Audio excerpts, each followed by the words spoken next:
Welcome to Discover Indie Film. I'm Jeff Howard, and I am delighted to have Rob Neilson with me on Zoom. Hey, Rob. Hey, how's it going? Thanks for having me.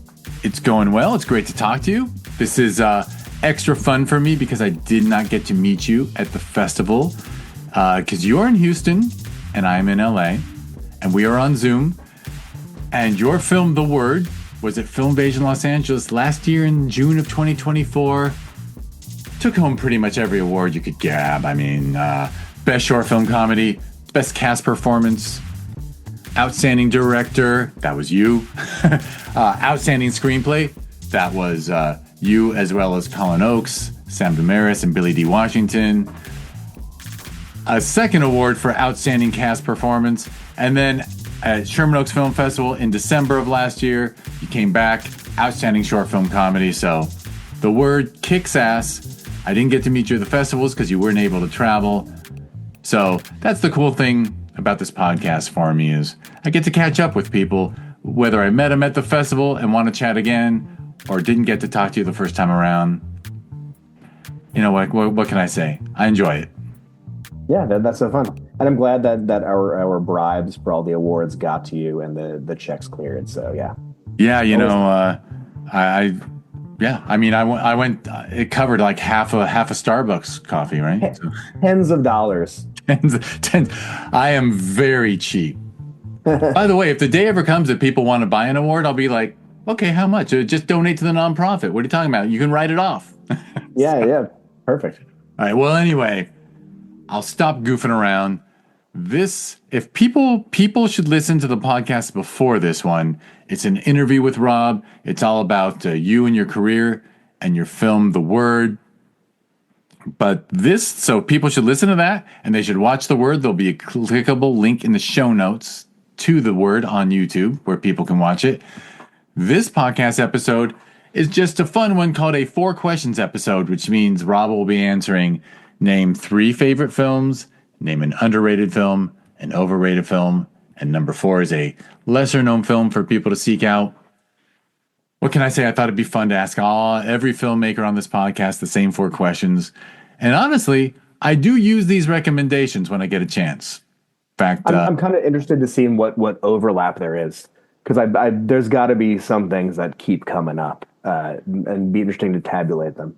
And there are things that do come up. I did something fun after the first 35 podcasts, and I believe you're going to be like number 530 something.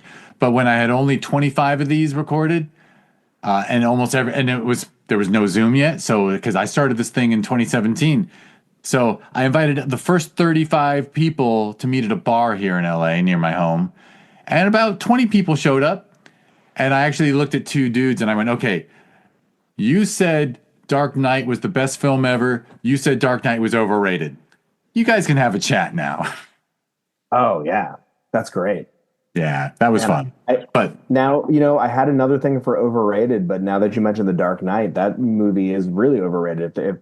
If take Heath Ledger out of that movie, and it's garbage.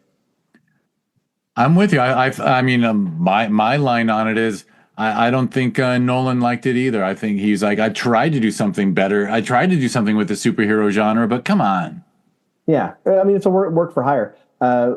Forever ago, I was in the National Board of Review. I got a scholarship there when I was in college, and we had a screening of Batman Begins, and Christopher Nolan was there, and so was Christian Bale. And it was really funny because Christian Bale was talking with an American accent the whole time, and one of the people in the audience in the Q&A is like, "Aren't you British?" And he's like, "Yeah, but this is how I thought that you would want to hear me." He's incredible. Great work. Sorry, Batman. It's really boring. Batman Returns. They have 2 villains in the movies in an hour and 20 minutes. Yeah. All right. Well, you should stick with your original overrated. But anyway, you want to name you start with your favorites? Yeah. I can never name my favorites because every week it'd be different every day.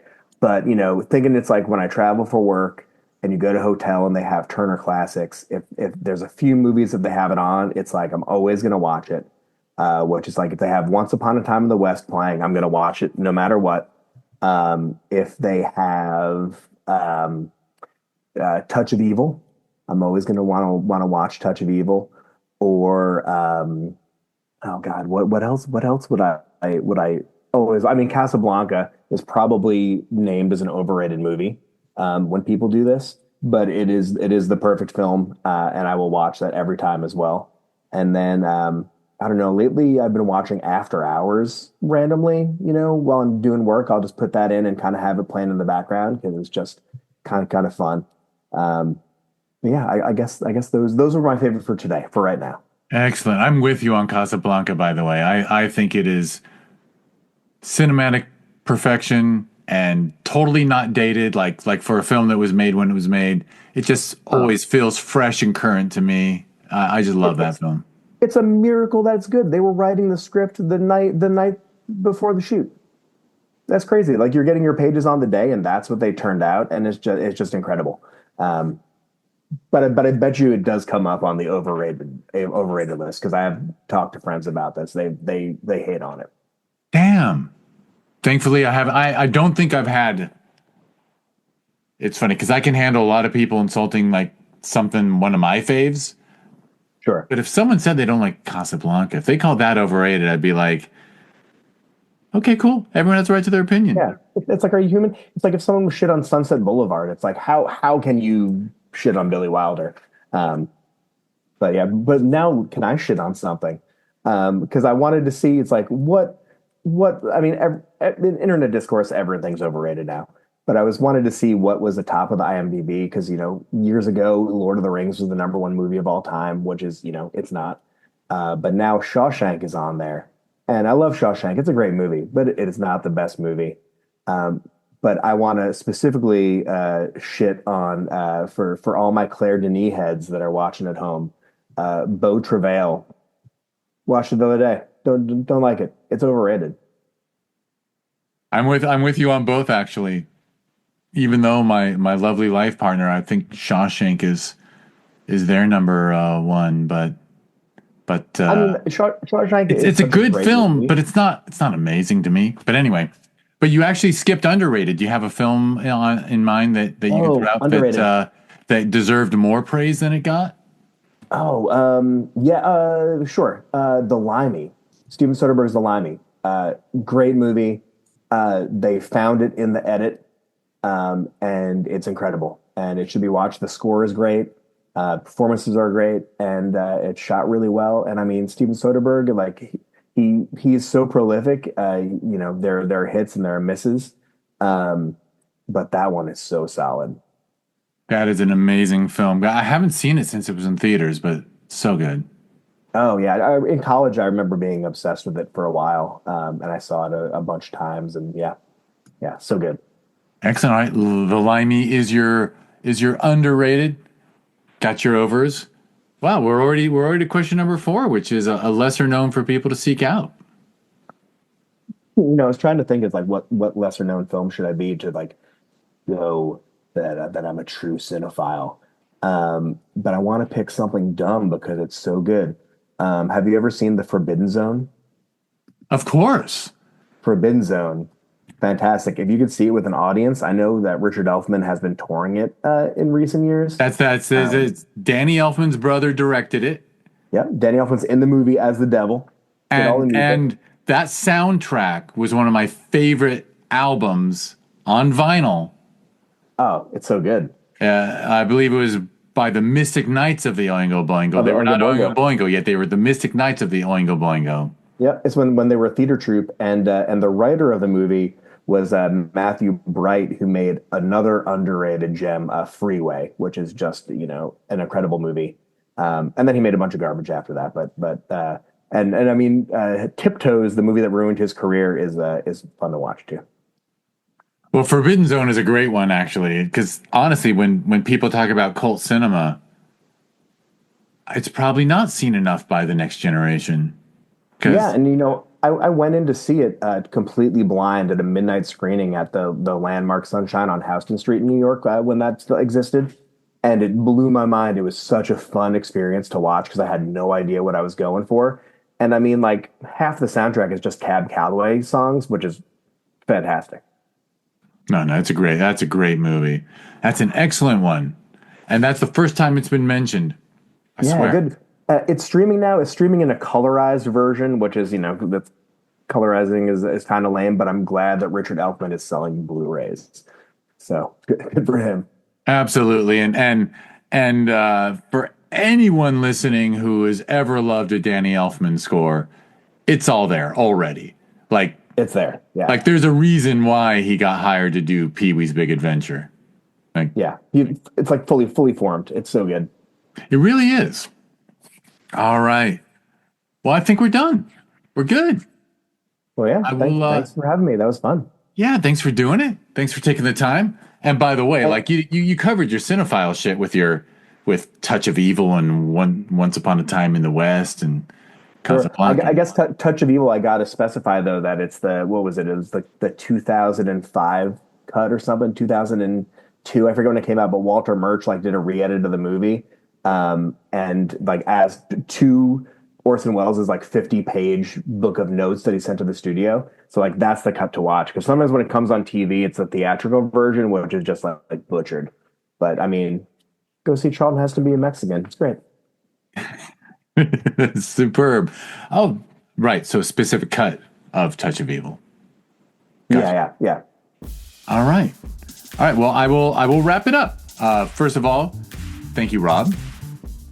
Everyone listening to this should check out Rob's work. Just go to the show notes. There will be clickable links for your website. You got a personal one. You got savagehenryfilms.com. There will be a link for people to go watch The Word. And I will finish this up by saying thank you, everyone, for listening. Please like and subscribe, whatever platform you're on.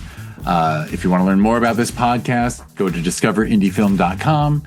On social media, it's always at DIFwins.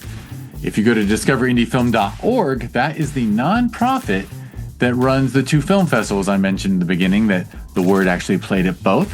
So if you want to, if you want to support the arts, I know, no one's going to listen to the podcast and say, hey, I'll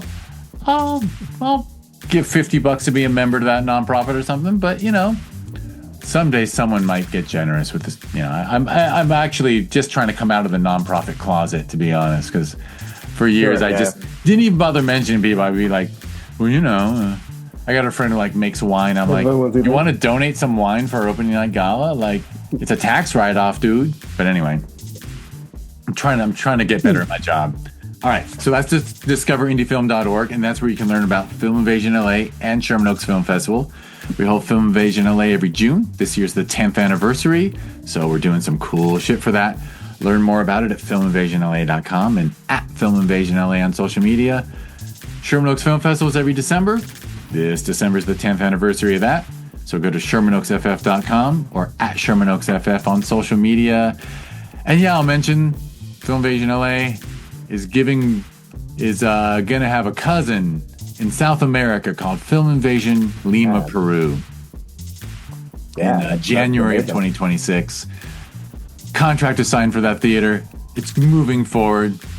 Super excited about it. Not excited about watching films for another festival, but I don't think it'll be all on me.